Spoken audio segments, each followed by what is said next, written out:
નમસ્કાર. હર હર મહાદેવ.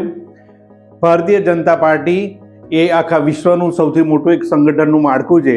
તે સંગઠનના માળખામાં એક બહુ મોટો ફેરફાર કરતા બિહારના યુવા અને તેજસ્વી નેતા એવા નીતિન નબીનને રાષ્ટ્રીય કાર્યકારી અધ્યક્ષ તરીકે નિયુક્ત કર્યા છે.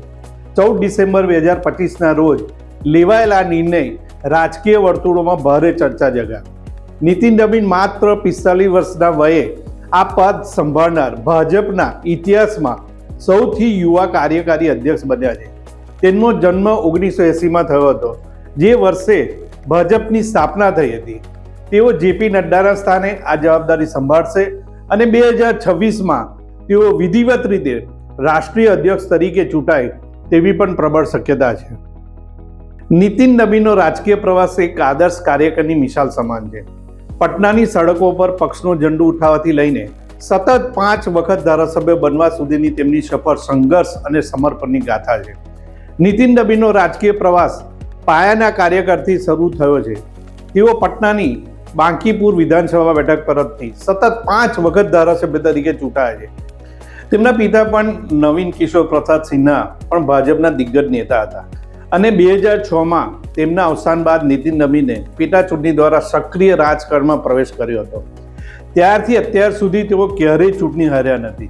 બિહાર સરકારમાં તેમને માર્ગ નિર્માણ, નગર વિકાસ અને કાયદા મંત્રી તરીકે મહત્વની જવાબદારીઓ પણ નિભાવી છે.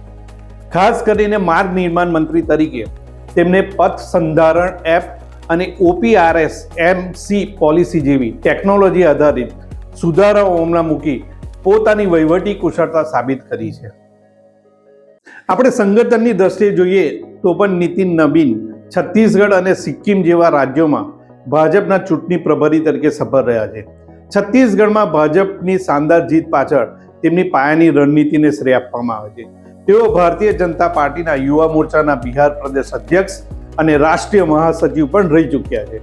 વડાપ્રધાન નરેન્દ્ર મોદીએ તેમને મહેનતુ અને વિનમ્ર સ્વભાવના નેતા ગણાવીને અભિનંદન પાઠવ્યા છે અને તેઓ બધાને સાથે લઈને ચાલવાવાળા એક પાયાના કાર્યકર તરીકે પણ એમની પ્રતિષ્ઠા છે. કાયદ સમુદાયમાંથી આવતા નીતિન નબીન પૂર્વ ભારતીય અને હિન્દી બેલ્ટમાં ભાજપના સંગઠનને વધુ મજબૂત બનાવવા મહત્વની ભૂમિકા ભજવશે તેવું માનવામાં આવે છે.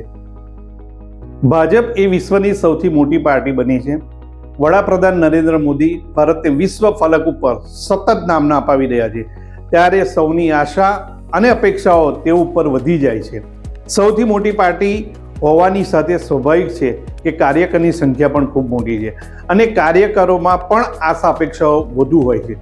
ત્યારે ભાજપે આ વખતે સૌને ચોંકાવી પિટારામાંથી એક એવું નામ કાઢ્યું છે જેની કોઈ અપેક્ષા ન કરી હતી. ત્યારે હવે ભાજપના નવા કાર્યકારી અધ્યક્ષ જ કાયમી અધ્યક્ષ બની જશે તેવી શક્યતાઓને પ્રબળ બની રહી છે. ભાજપ આમે ઇતિહાસ રચવા માટે જાણીતું છે. તેવામાં નીતિન નબીનને સૌથી યુવા અધ્યક્ષ બનાવીને વધુ એક વખત ઇતિહાસ રચ્યો છે. તો આજે આ અંકમાં આટલું જ. નવા અંક સાથે આપણે ફરીથી મળીશું. હર હર મહાદેવ. નમસ્કાર.